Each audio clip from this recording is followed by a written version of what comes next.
ದೇವ್ರು ಒಳ್ಳೇದು ಮಾಡ್ಲಪ್ಪ. ಸಾಕು ಬಿಡುತ್ತೆ. ಎದ್ದೇಳು ರಾಜಪ್ಪರೇ. ಹಾಂ ಬನ್ನಿ ಹೋಗೋಣ. ಸರಿ. ಕಾವೇರಿ, ಬ್ಯಾಗ್ ಕಾರಲ್ಲಿ ಇಟ್ಬಿಡು. ಇಸ್ಕೋ.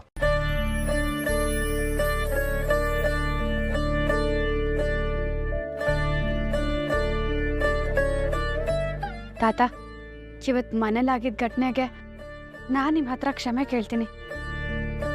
ದಯವಿಟ್ಟು ಬೇಜಾರು ಮಾಡ್ಕೋಬೇಡಿ. ನಿಮ್ಮಂಥ ಹಿರಿಯರನ್ನ ಮನೆಗೆ ಕರೆಸಿ ಅವಮಾನ ಮಾಡಿದ್ದು ತುಂಬ ದೊಡ್ಡ ತಪ್ಪು. ಈ ತಪ್ಪಿಂದ ನೀವು ಮದುವೆಗೆ ಬರದೇ ಇರಬೇಡಿ. ದಯವಿಟ್ಟು ಬನ್ನಿ ತಾತ.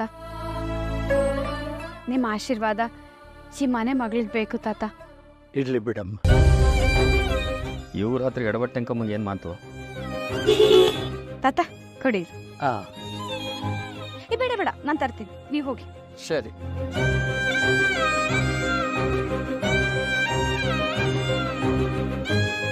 ಬನ್ನಿ ರಜಳ, ಬ್ಯಾಗ್ ಕೊಡಮ್ಮ.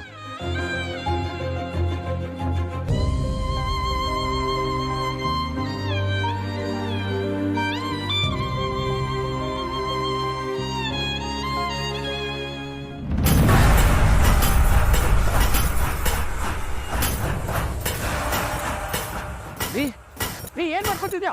ಬೇರೆ ನಿನಗೆ ತಲೆ ಕೆಟ್ಟಿದ್ಯಾ? ನೀ ಕೈ ಗಾಯ ಆಗುತ್ತೆ, ಬಿಡು. ನನ್ನ ಕೈಯಲ್ಲಿ ಈ ಬಳೆಗಳು ಇರಬಾರ್ದು. ನಾನು ಈ ಬಳೆನ ಕೊಡ್ಲ. Stop it.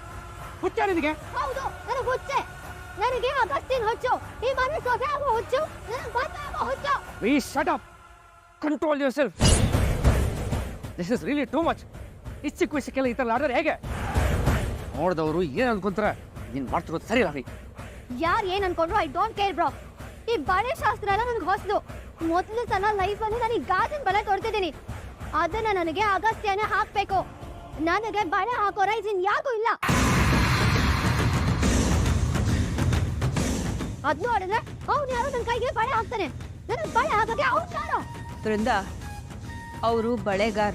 ಇಂಥ ಟೈಮ್ ಅಂದರೆ ಮದುವೆ ಟೈಮ್ನಲ್ಲಿ ಬಳೆ ಶಾಸ್ತ್ರಕ್ಕೆ ಅವ್ರನ್ನ ಕರೆಸ್ತೀವಿ. ನೀನೇ ನೋಡಿದ್ಯಲ್ಲ, ಎಂಥ ಪುಟ್ಟ ಬಳೆ ಆದ್ರೂ ಎಷ್ಟು ಈಸಿಯಾಗಿ ಹಾಕ್ತಾರೆ ಅಂತ. ಹೌದು, ಅವ್ರ ಕೆಲಸನೇ ಅದುವಿ. ಸೊ ಅದು ಹೇಗೆ ಬಳೆ ಹಾಕ್ತಾರೆ ಅಂತ ಅವ್ರು ತೋರಿಸ್ಕೊಟ್ರು ಅಷ್ಟೇ. ಅಗಸ್ಟಿನ್ಗೆ ಅದ್ರ ಬಗ್ಗೆ ಗೊತ್ತಿಲ್ಲ. ಹೌದು ವೃಂದ, ಅದಕ್ಕೆಲ್ಲ ಒಂದು ನ್ಯಾಕ್ ಅಂತ ಇರುತ್ತೆ. ಅದು ಈ ಗಂಡಸ್ರಿಗೆಲ್ಲ ಗೊತ್ತಾಗಲ್ಲ. ಯಾಕಕ್ಕೆ? ಅಣ್ಣ ಹಾಕಿಲ್ವಾ? ಮಾವ ಹಾಕಿಲ್ವಾ? ಬಳೆ ಹಾಕಕ್ ಬಂದವರು ಗಂಡಸ ತಾನೆ. ಮತ್ತೆ ಅಗಸ್ಟಿನ್ ಮಾತ್ರ ಗೊತ್ತಾಗಲ್ವಾ? ವೃಂದ, ಆ ಬಳೆ ಚಿಕ್ಕದಿತ್ತು ಅನ್ಸುತ್ತೆ. ಆ ಬಳೆ ಹೊಡೆದು ನಿನ್ ಕೈ ಎಲ್ಲಿ ಗಾಯ ಆಗತ್ತೆ ಅಂತ ಅಗಸ್ತ್ಯ ಹೆದರಿರ್ಬೋದು. ಅದಕ್ಕೆ ಅವರು ಹೇಗೆ ಹಾಕ್ಬೇಕು ಅಂತ ಹಾಕಿದ್ರೇನೋ. ಅಷ್ಟಕ್ಕೆ ನೀನು ಹಾಗಂತ ನಾಳೆ ಮದ್ವೆ ಟೈಮಲ್ಲಿ ಅಗಸ್ಟಿನ್ಗೆ ತಾಳಿ ಕಟ್ಟಕ್ ಬರಲ್ಲ. ಪುರೋಹಿತರು ತಾಳಿ ಕಟ್ಟಿದ್ರೆ ಆವಾಗ್ಲೂ ನಾನು ಸುಮ್ಮನೆ ಇರ್ಬೇಕಾ?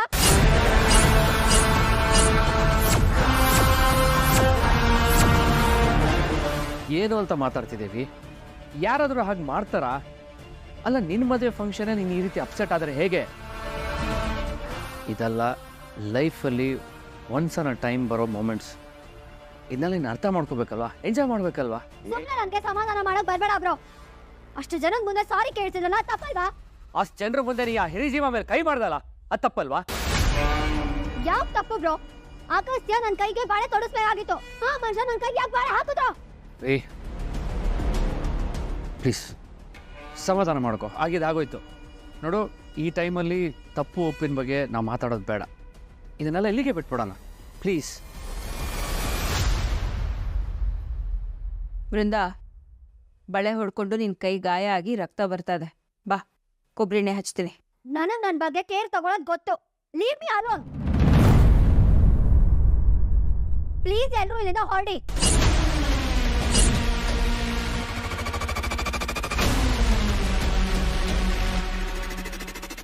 ನಾನು ಒಬ್ಳೇ ಇರ್ಬೇಕು. ಹೊರಡಿ ಅಂದ್ರೆ ಅರ್ಥ ಆಗಲ್ವಾ? ಹೊರಡಿ.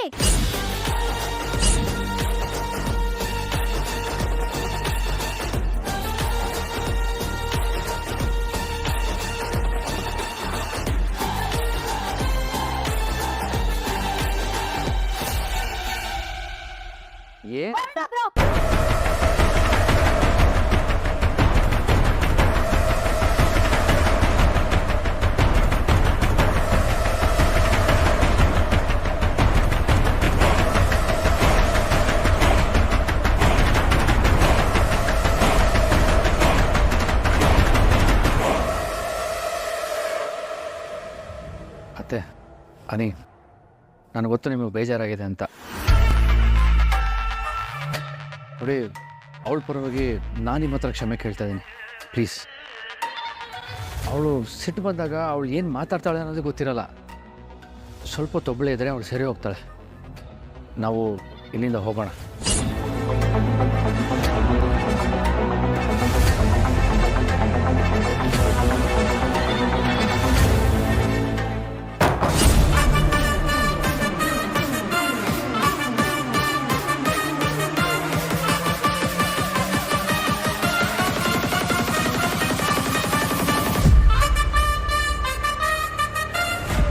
ಅಜಿ, ವೃಂದ ಮಾಡಿ ದೊಡ್ಡ ತಪ್ಪು ಅಂತ ನನಗೆ ಚೆನ್ನಾಗಿ ಗೊತ್ತು.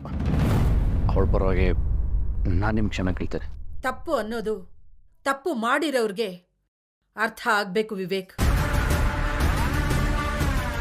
ನಮ್ಮ ಕುಟುಂಬಕ್ಕೆ ಅದರದೇ ಆದ ಒಂದು ಮರ್ಯಾದೆ, ಘನತೆ ಎಲ್ಲ ಇದೆ. ನಾವ್ಯಾವತ್ತು ಯಾರಿಗೂ ಈ ಥರ ಎಲ್ಲ ಅವಮಾನ ಮಾಡಿರೋರೇ ಅಲ್ಲ. ಅದರಲ್ಲೂ ಬಳೆಗಾರರ ಮನೆಗೂ ನಮ್ಮ ಮನೆಗೂ ತಲತಲಾಂತರದ ನಂಟಿದೆ. ಅಂಥವ್ರ ಮೇಲೆ ಹೇಗೆ ಕೈ ಮಾಡ್ತಾಳೆ ಇವಳು? ಹೌದು ಜಿ, ನನಗೆಲ್ಲ ಅರ್ಥ ಆಗುತ್ತೆ. ಆದ್ರೆ ಏನ್ ವಿವೇಕ್? ವೃಂದ ಒಂದಲ್ಲ ಒಂದು ತಪ್ಪು ಮಾಡ್ತಾನೆ ಇದ್ದಾಳೆ. ಅದನ್ನೆಲ್ಲ ನೋಡ್ಕೊಂಡು ನಾವು ಸಮಾಧಾನವಾಗೇ ಇದೀವಲ್ಲ. ಆದ್ರೆ ಇವತ್ತು ಮಾತ್ರ ಅವಳು ಮಾಡಿರೋ ತಪ್ಪು ಸುಮ್ಮನೆ ನೋಡ್ಕೊಂಡಿರೋ ತಪ್ಪಲ್ಲ.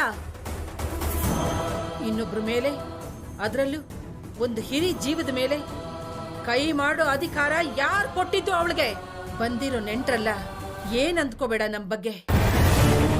ಪಾಪ ಆ ಹಿರಿ ಜೀವ ಎಲ್ರ ಮುಂದೆ ಆ ಏಟ್ ತಿಂದು ಎಷ್ಟು ಅವಮಾನ ಅನುಭವಿಸ್ತೋ ಏನೋ.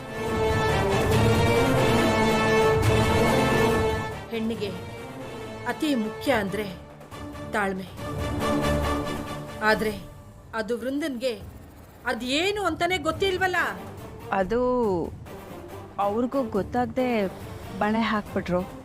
ಅಷ್ಟಕ್ಕೆ ಇವಳು ಕೋಪ ಮಾಡಿಕೊಂಡು, ಏಯ್, ನೀನು ಬಾಯಿ ಮುಚ್ಕೊಂಡು ಕೂತ್ಕೋ ಅಂಬಿಕಾ. ನಾನ್ ಮಾತಾಡ್ತಿದ್ದೀನಿ ತಾನೆ? ಅಲ್ಲ ವಿವೇಕ್, ನಮ್ಮನೆ ಹುಡುಗಿರು ನಿಮ್ಮನೆಗೆ ಬಂದು ಈ ತರ ಎಲ್ಲ ಮಾಡಿದ್ರೆ ನಿನಗೇನ್ ಅನ್ಸುತ್ತೆ? ನೀನೇನ್ ಮಾಡ್ತೀಯಾ? ಅಜಿ, ನೀವು ಹೇಳ್ತಿರೋದೆಲ್ಲ ಸರಿದೆ, ನನಗೆ ಅರ್ಥ ಆಗುತ್ತೆ. ತುಂಬಾ ರೂಢಾಗಿ ಬಿಹೇವ್ ಮಾಡ್ಬಿಟ್ರು. ಬಳೆಗಾರನಿಗೆ ಬಳೆ ತೋರಿಸೋದು ರೂಢಿ. ಅದನ್ನು ಅರ್ಥ ಮಾಡ್ಕೋಬೇಕಾಗಿತ್ತು. ಅಗಸ್ತ್ಯನೇ ಅವಳಿಗೆ ಬಳೆ ತೋರಿಸ್ಬೇಕು ಅಂತಿದ್ರೆ ಅದನ್ನು ಅವಳು ಆರಾಮಾಗೂ ಹೇಳ್ಬೋದಾಗಿತ್ತು. ಒಂದು ಗಳಿಗೆಯಲ್ಲಿ ಏನೂ ಆಗೋಯ್ತು ಅಜಿ. But I am sorry. ಅವಳು ಚೇಂಜ್ ಆಗೋವಾಗೆ ನಾನು ಮಾಡ್ತೇನೆ ಅಜಿ. ನಿಮ್ಮ ಮನೆ ಘನತೆ ಗೊತ್ತು, ನಿಮ್ಮ ಮನೆ ಗೌರವ ಏನು ಅಂತ ನನಗೆ ಗೊತ್ತು. ಈ ಮನೆಗೆ ತಕ್ಕ ಸೊಸೆ ಆಗೋ ಹಾಗೆ ನಾನು ಅವಳನ್ನ ಬದಲಾಯಿಸ್ತೇನೆ. ಪ್ಲೀಸ್, ನನಗೋಸ್ಕರ ಇದೊಂದು ಸಲ ಅವಳನ್ನ ಕ್ಷಮಿಸ್ಬಿಡಿ ಅಜ್ಜಿ. ನೋಡು ವಿವೇಕ್, ನಾನು ವೃಂದ ಈ ಮನೆಗೆ ಸೊಸೆಯಾಗಿ ಬರ್ತಾಳೆ ಅನ್ನೋ ವಿಚಾರಕ್ಕೆ ಇದನ್ನ ಹೇಳ್ತಿಲ್ಲ.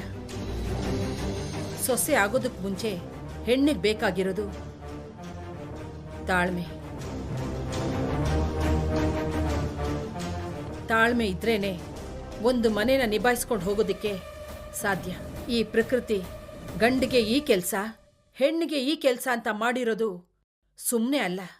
ಎಲ್ಲದಕ್ಕೂ ಒಂದು ರೀಸನ್ ಅಂತ ಇರುತ್ತೆ. ಅದನ್ನ ನಾವು ಅರ್ಥ ಮಾಡ್ಕೋಬೇಕು ಅಷ್ಟೇ. ಮೊದಲು ಆ ಬೇಸಿಕ್ ಇರಬೇಕು. ಆದ್ಮೇಲೆನೆ ಗಂಡು ಹೆಣ್ಣು ಅಂತ ಒಂದು ಸಮಾನತೆ ಬರುತ್ತೆ. ಅಜ್ಜಿ, ನೀವು ಹೇಳಿದ್ದೆಲ್ಲನೂ ನನಗೆ ಅರ್ಥ ಆಯಿತು. ಅಜ್ಜಿ, ನಾನು ಹೇಳ್ತಿದ್ದೇನಲ್ಲ, ಇನ್ನು ಮುಂದೆ ಅವಳು ಯಾವುದೇ ರೀತಿ ತಪ್ಪು ಮಾಡದಿರೋ ಹಾಗೆ ನಾನು ನೋಡ್ಕೊತೇನೆ. ದಯವಿಟ್ಟು ಅವನು ಕ್ಷಮಿಸ್ಬಿಡಿ.